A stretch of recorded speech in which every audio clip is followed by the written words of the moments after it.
Have you ever unfolded a trail map, gotten really excited for a hike, and then just stared at it, feeling like you're trying to read a totally foreign language? Well, today, we're going to make you fluent. We are breaking down how to read a topographic map. I mean, at first glance, that's exactly what it looks like, right? Just this chaotic jumble of brown squiggles all over a piece of paper. It can feel pretty intimidating, but I promise you, there is a simple, beautiful logic to all of it. Because you see, those lines, they aren't random at all. They are the secret language of the landscape. They're telling you a super detailed story about the hills, valleys, and peaks you're about to explore. And by the end of this, you'll know exactly how to read it. Yeah, unlike a basic trail map that just shows you a path, a topographic map gives you this incredible power. It lets you see the world in 3 dimensions, all on a flat piece of paper.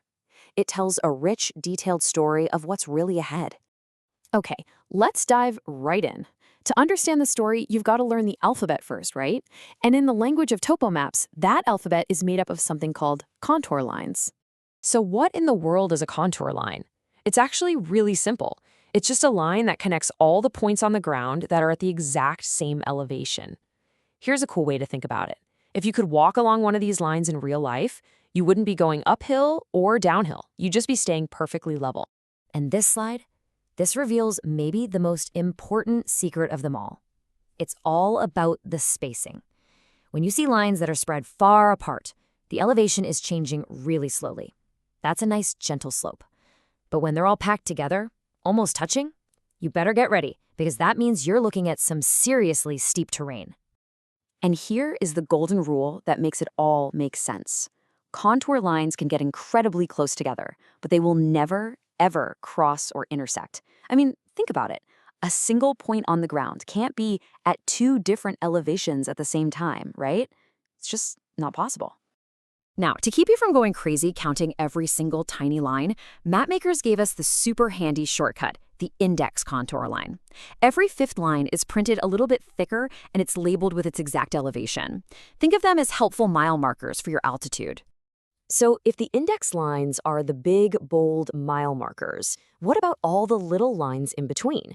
Well, that's where the contour interval comes in. This is an absolutely crucial piece of information, and you'll usually find it in the map's legend. It tells you exactly how much elevation you're gaining or losing between any 2 lines. For example, a really common contour interval you'll see is 40 feet. That means every time you cross from one line to the very next on your map, you've just gone up or down 40 vertical feet in the real world. You might also see an 80-foot interval, especially on maps that cover some really dramatic mountainous places. The key takeaway here is to always check the legend on your specific map. This interval isn't always the same.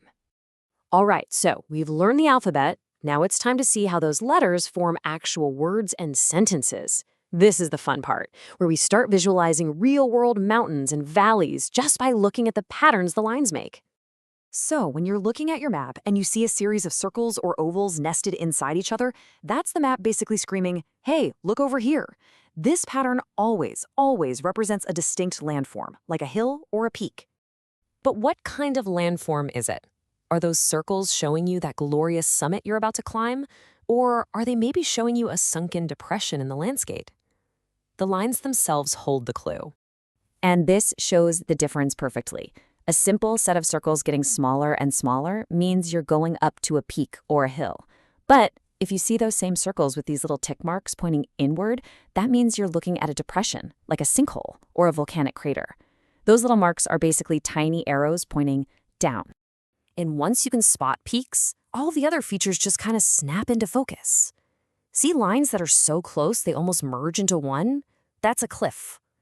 A ridgeline connects high points, and you'll often see V-shapes in the lines pointing downhill. Valleys are the opposite. They're the low spots, often with V-shapes pointing uphill. And that low point between 2 peaks, that's your pass, your saddle, your easiest way across.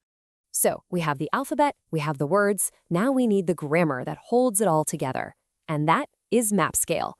Scale is what tells you how distances on your map translate to actual distances out on the trail. A really common scale you'll see is 1 to 24,000. It's just a simple ratio. It means 1 unit on the map, let's just say 1 inch, is equal to 24,000 inches on the ground. This is the key to knowing if that next lake is a 10-minute walk or, a 2-hour hike. Now, this next part can feel a little backwards, so stick with me. A larger scale map with a smaller number like 1 to 24,000 actually shows a smaller area of land, but with way more detail. Think of it as being zoomed in.